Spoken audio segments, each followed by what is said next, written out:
Hello, everybody. It's your boy CP coming at you with a post commentary. Yep, I'm trying this out, and I'm experimenting because it's my fucking channel. I'll do whatever I want with it. So I'm gonna be quiet here for now and let the cutscene play out. But Dr. Cortex, we have not determined the cause of past failures. Moron! This Bandicoot will be my general, and he will lead my Cortex commandos to world domination. This time I shall reign triumphant. We are closer than ever before. Quickly, into the vortex! But Dr. Cortex, the vortex is not ready. We have no idea what it could do. Failure again. Capture him! Uh-oh. Prepare the female bandit. Good old Tawna Bandicoot. You don't see this bitch ever again until the Insane remake, or until they, until they talk about her again. I'm gonna say she's a disgusting slut, and I like Coco a lot better. But so yes, we are just jumping right into this shit. And what's going on is that Crash escaped from Cortex's castle, and now we are on a quest to save our slut girlfriend. So, as I do with every, Crash video, I'm gonna bounce on these fucking crates and show you what happens, when you bounce on them fast or slow. Like, if you watch my Crash 2 video, you should know that 10 times, is when you bounce on it fast. And, What have I got? you bounce on them slow, it's like fucking, 8 or something? I don't know. But, yeah. So, I gotta say, this run, as far as the first video is concerned, actually went very well. I believe I only had, one stupid death. And that was on a level that we weren't gonna get a gem on anyway. So, it's really just smooth sailing. And hopefully my commentary just kind of matches that. But I will be talking about some things, once we come up to them. I do like this game. The control is really it's really floaty and really slippery compared to the rest of the other games, but it's a classic, so, I mean, it's one of those things you just kind of get used to. I mean, everything kind of just has a delay to it, even breaking the boxes when you're invincible. Okay, here's the part. I was supposed to get on that much earlier, so I could break all of them while invincible and just running on top of them. But, as long as we got the rest of that stuff to where we don't have to, go over the pit and jump over them, or jump on them and shit, I'm fine with that too. So this is a very easy gem to get, and I didn't have really any problem with it. It was kind of just muscle memory at this point, Also, the way you save in this game is really interesting. I think I had overwritten my my other Crash thing that I think I tried to do when I was Let's Playing and shit. When I tried to do it live, but I couldn't. So, this is how we're going to do this as far as Crash Bandicoot 1 is concerned. It's all going to be post-commentary because I cannot play a game like this live. It's one of those games. It's a fucking hard-as-balls game. What have I got? Once you get to, instead of later levels and shit, when you're trying to get gems and all that shit, you kind of need absolute focus on some of these levels. Like this one right here, and in fact the ones that are coming up, you're not going to get the gem for because you need a colored gem in order to get to a spot. And as you saw right there, I tried to do the little the little Crash thing, that everyone likes to do. It's so fucking hilarious when he just repeats that shit over and over again, getting hit by a roller. But I apparently just shot all the way up to fucking nothing. So That was great.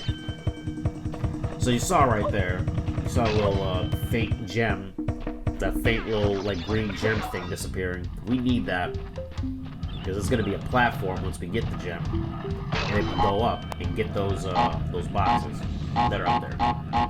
I believe it's 3 that we're gonna be missing in this stage.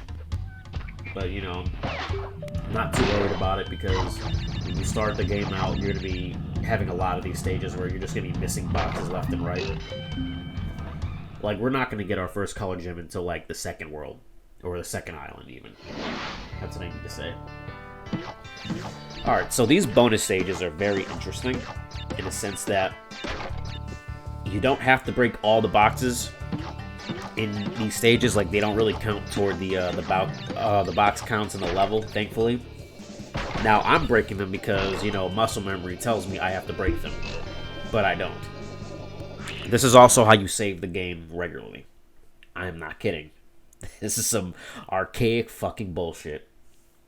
And if you fuck up in the bonus round, it's locked out for the rest of the level unless you restart it. You're probably gonna be seeing that a lot in this playthrough, where I'm just restarting levels and shit because I'm dying after checkpoints or whatnot. Because the way this works is that in order to get the gems in every one of these stages, you have to break all the boxes in one life after hitting your first checkpoint. You see, they gave us a little grace period there, you know? So if you die before ever hitting any checkpoint in the game, like if you die at the very beginning of the stage or whatever, the game is not going to punish you for it, thankfully. But if you die after your first checkpoint, then you need to fucking press select and, you know, just return to the map. Like, you gotta hit pause and then press select and then return to the map because this game does not have a menu. It just has a pause feature and that's it. Like, it's really old. It's really old and, like, kind of dated. Like, I dare say that the insane version of this game is the optimal way you want to play it because it's much easier and they fix a lot of problems that this game have, or like this game had inherently. Like, the control is much better in that version. And as far as getting the clear gems are concerned, it's less of a fucking hassle.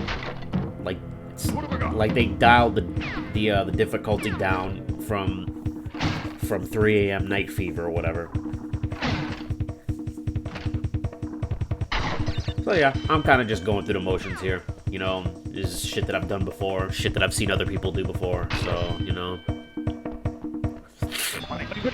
it goes pretty seamlessly, actually.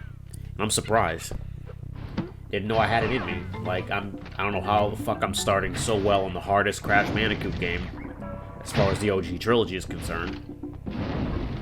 And yet in Crash Bandicoot 2, I'm fucking dying left and right, up and down, all in my ass. Love that quote. That's a quotable right there. I found out I have a lot of quotables in my commentaries, and I don't even know about it. I mean, hell, I was fucking... I heard that people like the quotables I had when I was recording, like, reviews for sex toys that I had. This is weird, you know?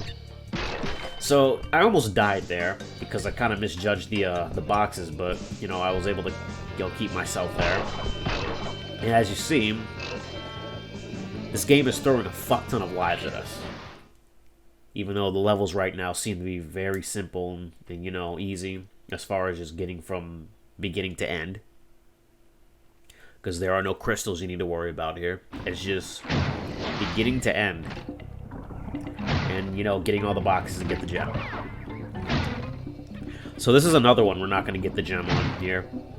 In fact, we're really not going to get the gem because there's a whole second half to this. And we need the yellow gem. And in order to get the yellow gem, we need to beat the lab and get all the fucking boxes there. And the problem is, the lab is at the very end of fucking Island 3. That's endgame. So we're not going to be seeing the gem. We're not going to be seeing this level for a while. Now, this one, we will be getting the gem on. This is actually a very easy level to get the gem on. And I think it's pretty fun, too. I love speeding through these levels. Now, there's a better technique to go fast in this level here, and you'll see me use it, because like the speedrunning technique is zigzagging, and I don't know how to do that. And the thing about this level is that the boulder gets really, really close to you, like butt fucking uncomfortably close to you. Like you can feel it touching your ass. Like it's really anxiety inducing. So you see, I'm just like spinning randomly because the way this the way Crash controls in this game is that he's very slow when he jumps, but when he fucking spins, he gains some speed, kind of slips forward and everything. And you know, you can spin a lot more frequently in this game, but you still like will have that sound where like he's tired and you kind of like need to, you know, get it off that 1 or half second cooldown that it's on. But yeah, it's a pretty short and easy level. The harder one is Boulder Dash, and again, we're literally not going to see that level until the very end, because that's going to be the last colored gem that we're going to have to get, like before finishing that level to get the clear gem on Boulder Dash. So the way I'm going to try to set up these levels is that, depending on how well I'm doing, like if I'm not dying left and right, if I'm not like, you know, eclipsing 30 minutes or so on like 1 or 2 levels, if I'm kind of just flying by them like I'm doing here, I'm gonna go and play until I reach a boss, and once I defeat that boss, I'm gonna pause the game, and then I'm gonna stop the recording. That's how we're doing shit here. I hope this works out, because I mean, I was like, when I got to that point, I was a little bit indecisive. I was like, do I want to keep going or what? But as what I've learned, like 20-minute videos and 30-minute videos are like 1 gigabyte, 2 gigabyte a piece when you're editing them, and I only have 500 gigabytes left on this goddamn like laptop. So unless I upgrade by getting a 2 gigabyte drive and just like bring everything on that fucking drive, I mean, it's just gonna, I have to be really careful about what I'm doing, or maybe get a 2 terabyte external drive and just put all my videos on there, just so I can save space. It's really fucking ghetto, but you know, see, there's my first little death right there. Now, thankfully, we're not getting the gem on this, because we need the orange gem, which is a gem that never returns like in any other Crash game after this, except the Insane Trilogy, and that's just for the Crash 1 remake. So yeah, we need the orange gem, which we gotta get in the generator room, which is again the 3rd warp room, or excuse me, the 3rd island. See, I still have Crash 2 on the brain because I just got finished recording 2 other videos for that. And you know, when you play Crash 2 enough, you know, everything, like every level select is just a warp room to you. So yeah, the way this game works, as far as like level select is concerned, you don't have freedom of choice. Like you kind of have to go from one to another. And they return to this formula in Crash 4, which is interesting because, like, you know, they kept everything else that the other games did well, but they kind of went back to that Crash 1 formula of, like, you know, stage to stage, instead of, you know, just like a hub of stages where you can just go to which one you ever want. Kind of miss that freedom here, but, you know, kind of feels like an adventure, you know, because every level trope, depending on what island, is going to be relative to that island. So right now, our level tropes right now are natural. Like, we're just, like, going down rivers and shit. We're fucking, like, you know, going in, like, native areas and all that. Getting chased by boulders and, you know, going through jungles and shit. So, when he plays that animation, when he swipes his head like that, you're skipping the box tally. This is what happens when you die after your first checkpoint.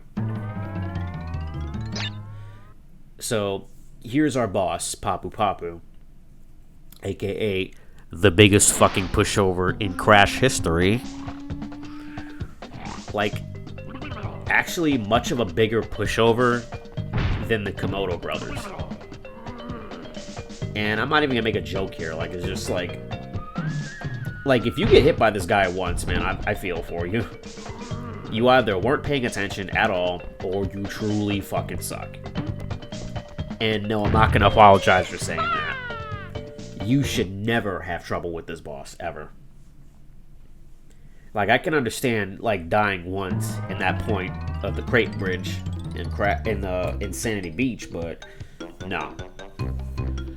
So this is where I'm going to end the video here. And you see, I'm kind of contemplating whether I want to continue or not. Because it means that I probably might have to beat Papu again off screen, and then record myself getting back to this point. So yeah, I'm pausing it and I'm about to end the recording here. See you later in the next episode.